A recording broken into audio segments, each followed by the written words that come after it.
subscribe to Go Doctor Who. And if you don't, then you can go. Hi, hello guys, watching Go Doctor Who, and today we're going to do an interesting video. Let's talk about the golden era of Doctor Who from 2005 to 2011.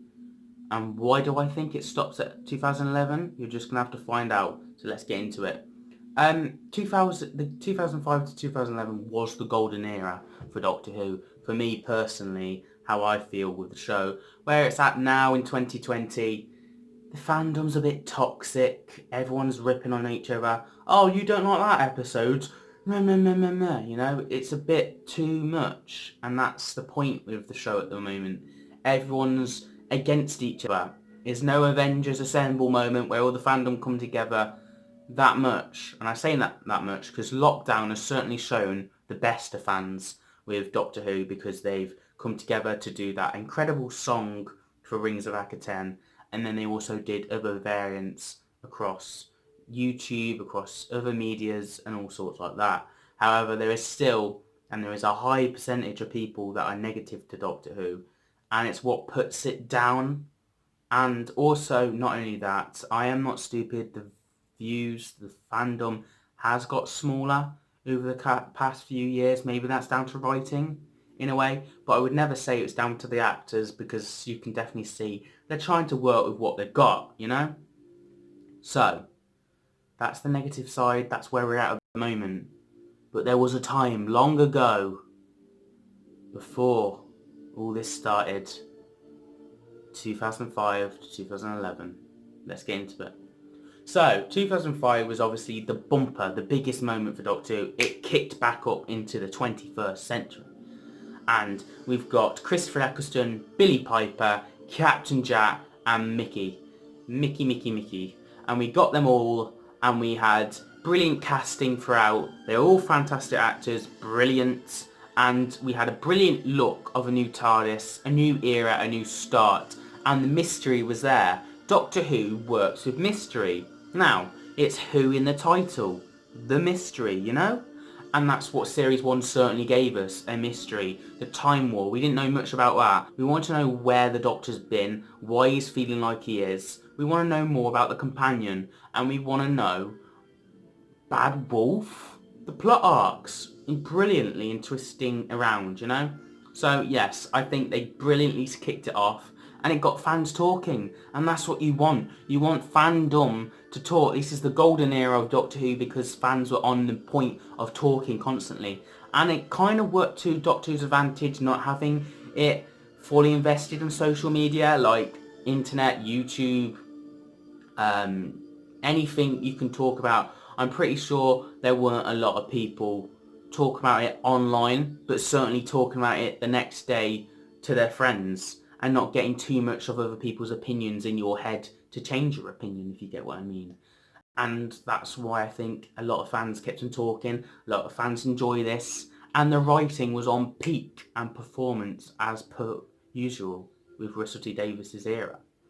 Next up we have Series 2. Now this is the era I started watching Doctor Who. My granddad got me into Doctor Who, and I'll go into that another video.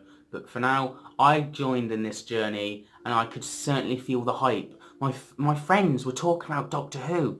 It was amazing. We were constantly talking about Doctor Who. And after Series 2 ended, it didn't stop there. We were playing Cybermen in the fields. We were playing the Oods in the fields. And we were playing Sontarans and Daleks in the field. And we were using trees as TARDISes. Now, it used kids' imagination to the extreme. And I say that it may not be across the world this happened, but certainly in my school, everyone was talking about it. Even the cool kids. Even them cool kids, mate. They were talking about Doctor Who, and they were playing. Until eventually football came along, and then they just all played football. And then eventually I gave in and played football as well. However, at that point in time, we were playing, you get exterminated, you get shot by an Ood, you get put an Ood in your head, you turn into the monster. It's like a game of tag, but multiple, and you pretend to have guns, and it's just incredible. It was one of the highlights of being a Doctor Who fan for me, because I will never forget all these people playing Doctor Who and pretending to be them characters. And that's across Series 1 to 4 that we did that. Series 3 certainly was the big reveal of the Master. Yet again, getting fans talking, getting fans excited. Classic fans, new fans that didn't know what the hell that was, but they're excited. You know, that was the brilliantness. It was just to get fans talking and get fans engaged and involved. And the plot arc of Harold Saxon certainly did that. And yeah, it was quite a bold move to get rid of Rose and put Martha in the place for the first time for Doctor Who. And it works. I mean, I was a bit skeptical on it. I was like, oh, she's not Rose though, is she? But it worked, you know, it works. And then we got Series 4, The Ultimate. This is where everyone was bumping about. I remember them going, oh my god, did you see Captain Jack in the trailer? Did you see Rose? And I remember that so well in my head. And I remember Series 3, we used to have cards, and we used to trade the cards for different cards. And there was loads of them. I had billions of them. Got upset because I lost some rare cards as well when I was trading. But, oh well. I remember trading them all. Do you have that one? I have that one. And it was just a big era for Doctor Who for me. It was certainly something you don't get now. I don't see kids get Doctor Who cards that much. And it certainly isn't a thing where it was a thing then.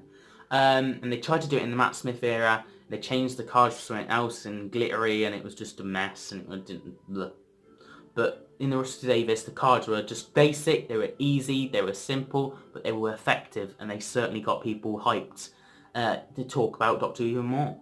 And with Series 4, that cliffhanger of the 10th Doctor regenerating, we were all excited, and then we all found out he was leaving, we were all like, oh, the new Doctor, and then everyone gave the new Doctor a chance. This was, we got to see the David Tennant specials, and it was kind of slowing down, but then when the end of time happened, everyone was like, oh my god, did you see the Time Lords? Did you see Rassilon? My mum made me do this, and my mum did that, and it was just like a massive bulk of excitement.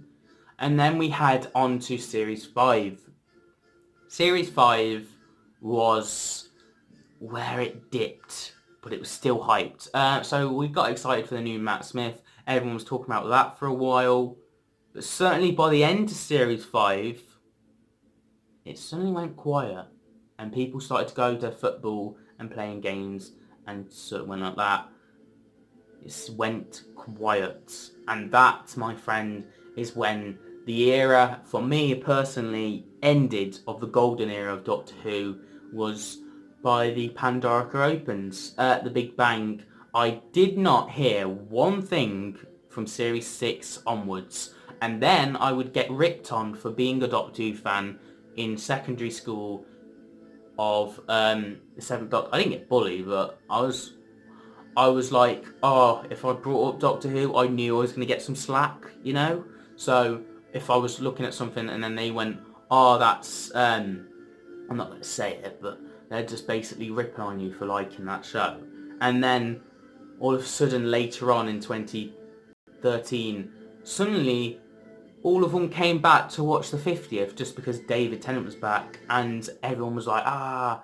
And one of them, he was like, oh, I watched Doctor Who. And I was like, did you? Oh, that's nice. And I can have a conversation now. And then one of them came up to me and went, oh, I watched Doctor Who. Never watched it in years. I didn't understand the thing that was happening, but probably because I haven't watched it in years, but it was good. And then it went quiet again.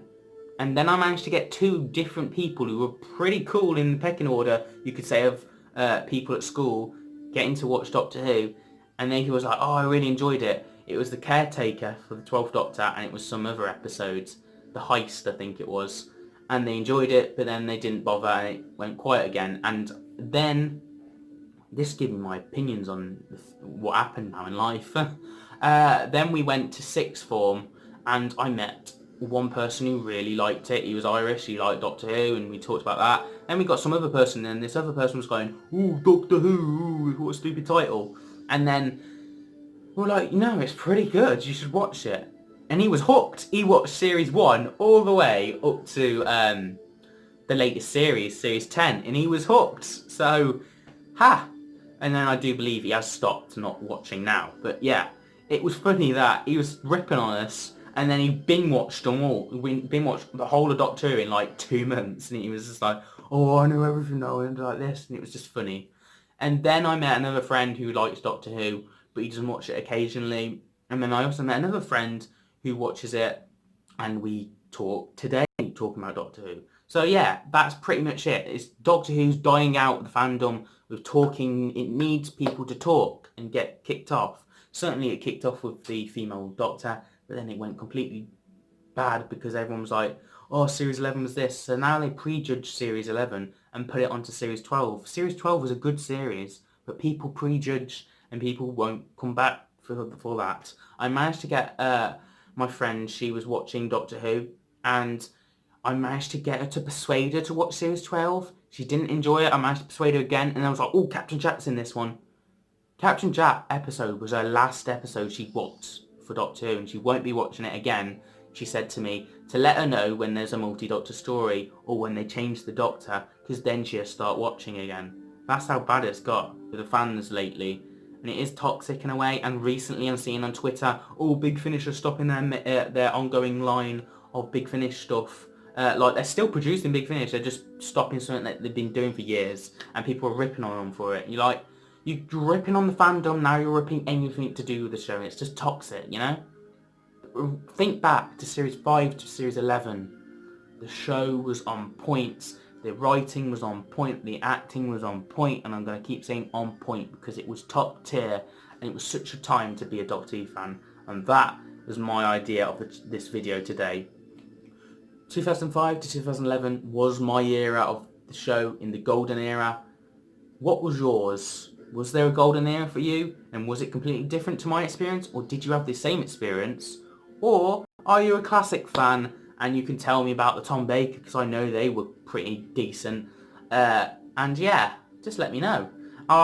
Yeah, I will see you guys for another video very soon. Probably on a Saturday. My channel is normally on a Saturdays. So stick around for that. Don't forget to comment, rate, subscribe. And I will see you guys for another video very soon. Have a nice day.